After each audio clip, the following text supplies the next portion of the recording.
మీరు మీరు మాల్దీవులకు వెళ్ళేస్తేంది, మడగాస్కర్కి వెళ్ళేస్తుంది, ఎక్కడ వెళ్ళేస్తుంది, మీ రాత మాత్రం మారలేదు.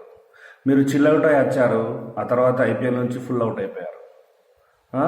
ఓవరాల్గా SRH IPL 2025 means 18th season నుంచి వెళ్ళి అవుట్ అయిపోయింది.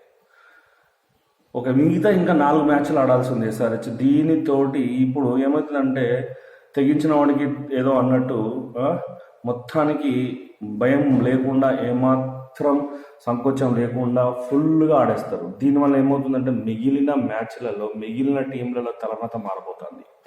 ఇప్పుడు సిఎస్కే ఫస్ట్ అవుట్ అయిపోయిన తర్వాత రాజస్థాన్ రాయల్స్ సెకండ్ అవుట్ అయిపోయింది, ఇప్పుడు ఎస్ఆర్హెచ్ అవుట్ అయిపోయింది. ఈ 3 టీంలు మిగిలిన టీంల యొక్క భవిష్యత్తును నిర్ణయించబోతున్నాయి. మిగిలినటువంటి 7 టీంలలో ఏ 4 టీంలు ప్లే ఆఫ్కి వస్తాయి అనేది ఇప్పుడు మనకు చర్చనీయాంశం. ఇది ఇప్పుడు జరగబోయేటువంటి ఐపీఎల్ 2025 మ్యాచ్లు అన్నీ నిర్ణయాత్మక మ్యాచ్లు. ఎవరు ఓడిపోయినా ఎవరు గెలిచినా జస్ట్ ఎవరు ప్లే ఆఫ్కి వచ్చినా ఎవరు ప్లే ఆఫ్కి రాకుండా జస్ట్ 2-4 పాయింట్స్ తోటే ఉంటుంది.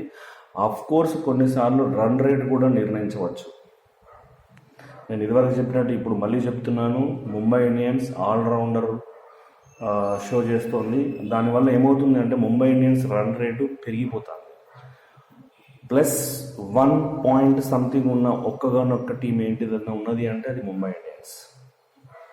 సో అఫీషియల్గా మన హైదరాబాద్ అవుట్ అయిపోయింది ఐపీఎల్ నుంచి. దానికి నాకు ఎలాంటి బాధ లేదు, ఎందుకంటే నేను గతంలో చెప్పినట్టు ఇప్పుడు మళ్ళీ చెప్తున్నాను, దీని ఓనర్ మన తెలుగు వాళ్ళు కాదు, దీని కెప్టెన్ మన తెలుగు వాడు, అసలు మన ఇండియనే కాదు.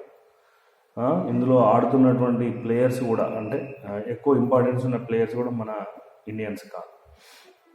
గుడిలో మెల్ల ఉన్నది అంటే ఇషాన్ కిషన్, నితీష్ రెడ్డి, మన షమి ఉన్నారు ఇండియన్ టీంకి ఆడుతున్నటువంటి వీళ్ళు వాళ్ళ పర్ఫార్మెన్స్ వాళ్ళు చేశారు. మిగతా వాళ్ళు ఇప్పుడు క్రికెట్ అనేది ఒక టీం గేమ్, అది ఒకరిద్దరు ఆడినంత మాత్రాన అది కాదు. మన వైభవ్ శర్మ ఒక్కడే ఆడాడు. ఏదో ఒక రోజు అలా ఒకరోజు ఒక షో తోటి మ్యాచ్ విన్నితం కావచ్చు, కానీ ప్రతిసారి వైభవ్, ప్రతిసారి రోహిత్ శర్మ, ప్రతిసారి సూర్యకుమార్, ప్రతిసారి బుమ్రాను గెలిపించాలి అంటే కాని పని.